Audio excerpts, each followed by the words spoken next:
Bismillahirrahmanirrahiim. Kusoo dhawaada Aqoonyahan Academy. Dhammaan waa salaamantihiin dadka subscribe-ka ah ee nala socda bahda Aqoonyahan Academy. Halkan waxaan kugu soo gudbinaynaa sida loo buuxiyo DV Lottery sanadka 2026. Si DV Lottery aad u buuxisan kartid adigoo isticmaalaya moobilkaaga, adigoo isticmaalaya sawir aad leedahay kashay moobilkaaga iskaga qaaday iyo website-ka. Website-ka saxda ah marka waa kaas halka ku qoran US Department of State.gov weeyaan HTTPS DV program state of government marka waa electronic diversity visa program kaasa ku soo baxay buka saxda ah November 5teeda ku dhamaadaa wuxuuna bilowdaa October ku dhamaada bilowdaa almost laba bilood wax ku dhow oo socda marka si ay u buuxinaysaa sidaan oo kale u buuxinaysaa waa ku dhufanaysaa page-ka markuu soo baxo ku soo saaraya page-kan ku soo saaraya page-kan ayuu ku soo saaraya page-kan markuu ku soo saaro waxaad ku dhufanaysaa halka begin entry intaan kale admis begin entry marka ku dhufatid wuxuu ku soo saaraya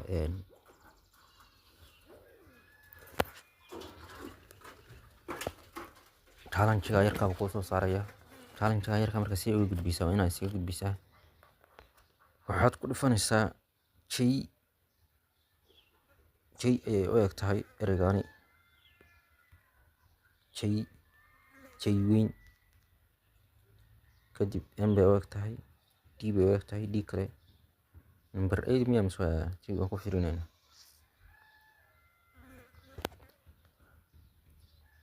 wuu naga diiday markaan ku celinaynaa 5 m weyn s weyn b waxa dhan waa capitalized v y T submit baaranayna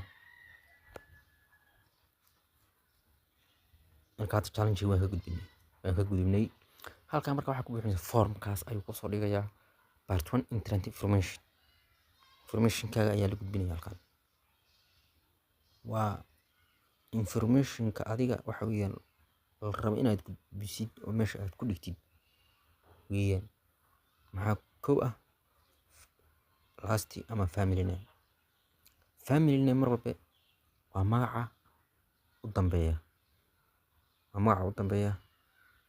magacyadaada misale magaca saddexan waa magaca awowga misale haddaan ka soo qaado magaca Cabdullaahi first name waa magaca koobaad weeyaan haddaan ka soo qaadno aadan magaca middle-ka ana waa adiga iyo awowga qofka u dhaxeeya oo aabaha ah marka haddaad rabtid no baa iska oran kartaa mabilisid laakiin haddaad rabtid inaad ku buuxisid waxaad oranaysaa maxamed tusaalahan maxamed gender waa dalka u soo saaraya stepka labaad female iyo male marka male baa ku dhufanaysaa birth date xilliga aad dhalatay waxaad ku dhufanaysaa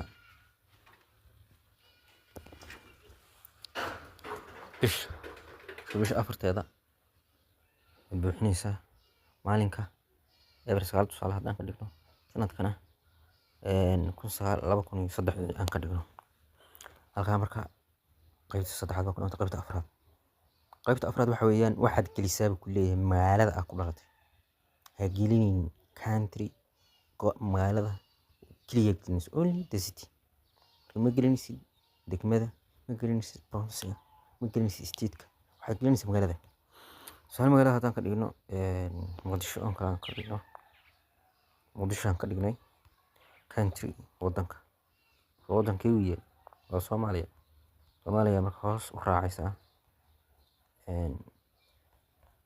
Soomaaliya haddaan doorano waa Soomaaliya intaan kale adiga kuma khusayso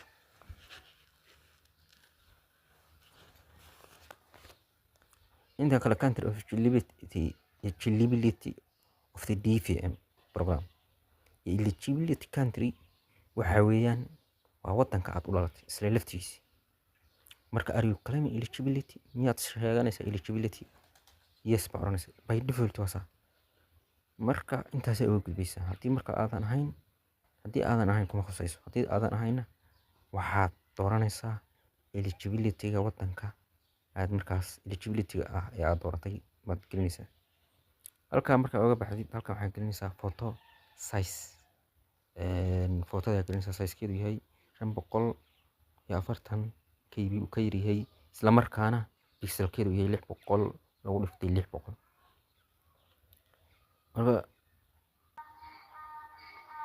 marka in care of waa optional. halkaana line ahaan adresska koobaad waa must.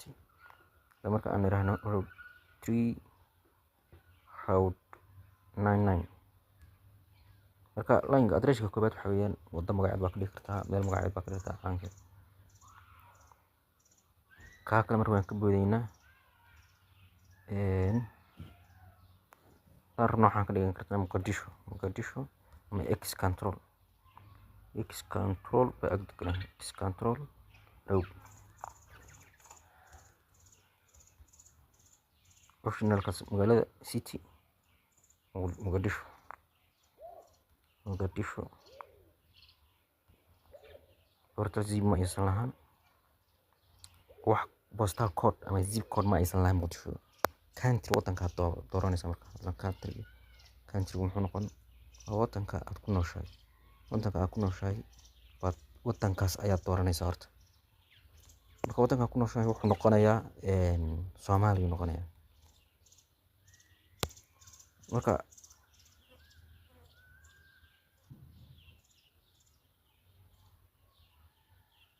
Soomaaliya baad ku dhufan waddanka aad ku nooshahay, postal code, country where you live today, waddanka aad maanta ku nooshahay isaguna wuxuu noqon Soomaaliya. marka halkaas waxa weeyaan postal code waddankaas waa Soomaaliya, haddana waa Soomaaliya. phone numberka ayaa gelinaysaa waa optional. gmail addresska ayaa gelinaysaa, gmail addresskaaga tusaale haddaan ka dhigno 222 kaasoo kale haddaan gelino haddana confirm gareyn baa oranaynaa. primary school inaad haysatid ka dhig waxbarashadaada. intaa kadib married baa oranaysaa. haddii married aad tahayna 3 qaybood buu kusoo dhigaya, ma divorced ba, ma duuduubid ba, ma legal separated ba. iyadana waa ka soconaysaa. number of children kuma khusayso, halkaas ayaad ku wadaysaa. waxaad ku dhufanaysaa marka continue baa ku dhufanaysaa. continue ayaad ku dhufanaysaa. continue markaa ku dhifatid waxbaa khaldamay buu ku leeyahay. waxaa khaldamay muxuu yahay? scroll down hoos u soco.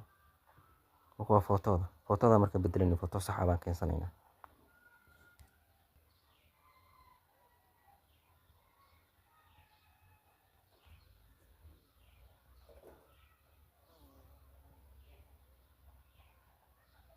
footoga marka halkan waxa weeyaan street and country, waddanka waa magaalada gelinaysa halkan. marka waxaa laga rabaa halkan inaad gelisid street magaalada. hadda tusaale Banaadir haddaan qorno, gobolka Banaadir naga yeelaya.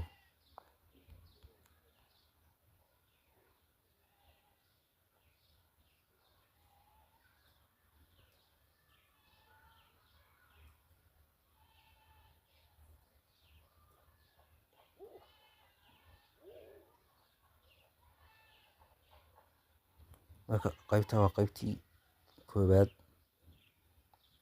marka saas ayaad ku gudbinaysaa.